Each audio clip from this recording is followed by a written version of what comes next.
Bernays set out to experiment with the minds of the popular classes.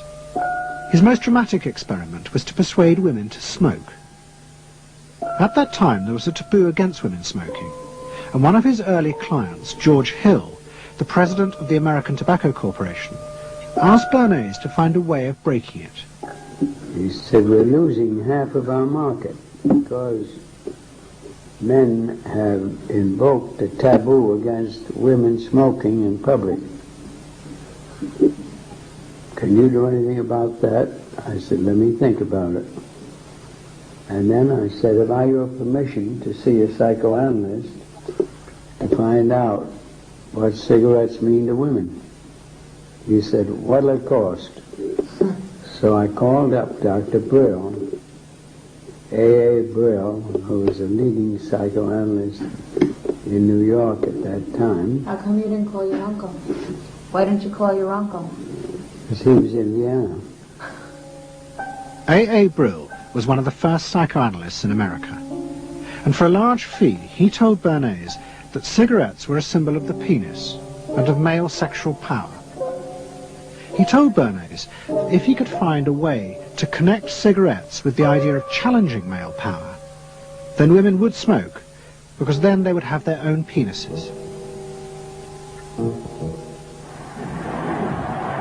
Every year, New York held an Easter Day parade to which thousands came, and Bernays decided to stage an event there. He persuaded a group of rich debutantes to hide cigarettes under their clothes. Then they should join the parade, and at a given signal from him, they were to light up the cigarettes dramatically. Bernays then informed the press that he had heard that a group of suffragettes were preparing to protest by lighting up what they called torches of freedom. He knew this would be an outcry, and he knew that all of the photographers would be there to capture this moment, and so he was ready with a phrase which was torches of freedom.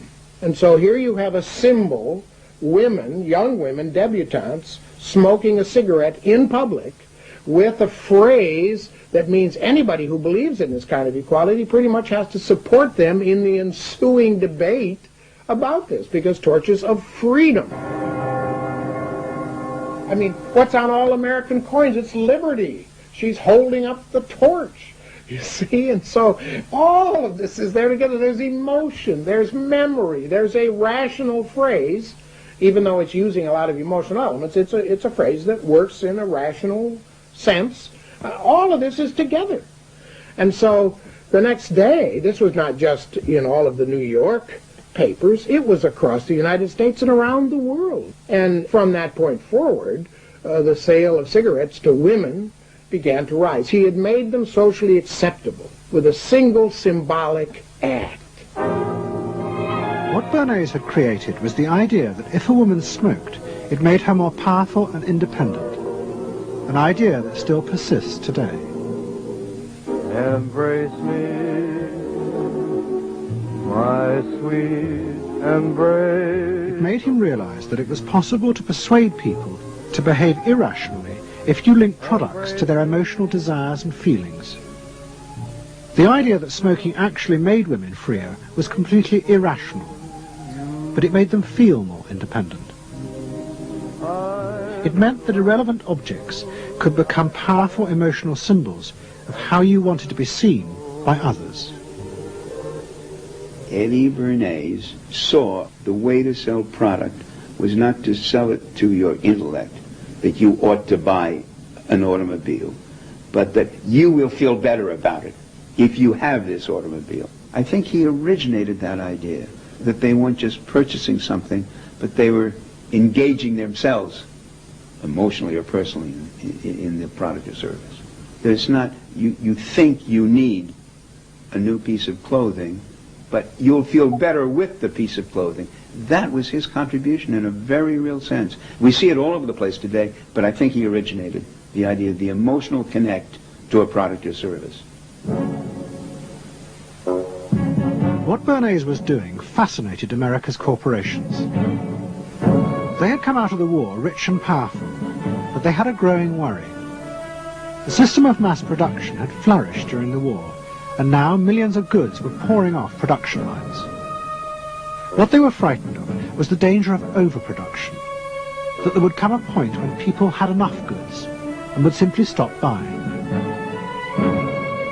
Up until that point, the majority of products were still sold to the masses on the basis of need. While the rich had long been used to luxury goods, for the millions of working-class Americans, most products were still advertised as necessities. Goods like shoes, stockings, even cars were promoted in functional terms for their durability. The aim of the advertisements was simply to show people the product's practical virtues, nothing more.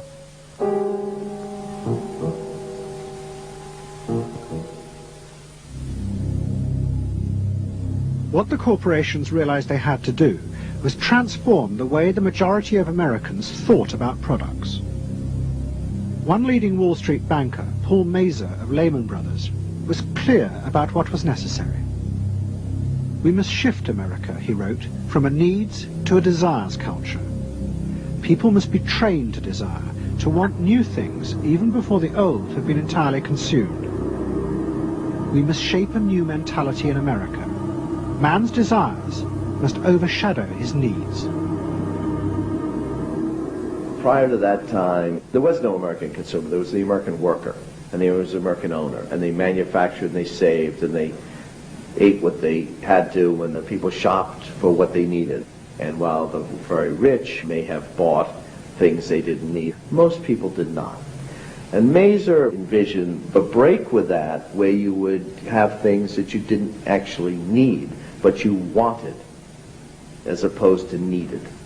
And the man who would be at the center of changing that mentality for the corporations was Edward Bernays. Bernays really is the guy within the United States, more than anybody else, who sort of brings to the table psychological theory as something that is an essential part of how, from the corporate side, of how we are going to appeal to the masses effectively, and the whole sort of merchandising establishment and sales establishment is ready for Sigmund Freud. I mean, they are ready for understanding what motivates the human mind. And so that there's this real openness to Bernays' techniques being used to sell products to the masses. Beginning in the early 20s, the New York banks funded the creation of chains of department stores across America. They were to be the outlets for the mass-produced goods, and Bernays' job was to produce the new type of customer. Bernays began to create many of the techniques of mass consumer persuasion that we now live with. He was employed by William Randolph Hearst to promote his new women's magazines, and Bernays glamorized them by placing articles and advertisements that linked products made by others of his clients to famous film stars like Clara Bow, who was also his client. Bernays also began the practice of product placement in the movies, and he dressed the stars at the film's premieres with clothes and jewelry from other firms he represented. He was, he claimed, the first person to tell car companies they could sell cars as symbols of male sexuality. He employed psychologists to issue reports that said products were good for you, and then pretended they were independent studies. He organized fashion shows in department stores, and paid celebrities to repeat the new and essential message. You bought things not just for need, but to express your inner sense of yourself to others. There's a psychology of dress. Have you ever thought about it? How it can express your character? You all have interesting characters, but some of them are all hidden. I wonder why you all want to dress always the same, with the same hats and the same coats. I'm sure all of you are interesting and have wonderful things about you, but looking at you in the street, you all look so much the same. And that's why I'm talking to you about the psychology of dress. Try and express yourselves better in your dress.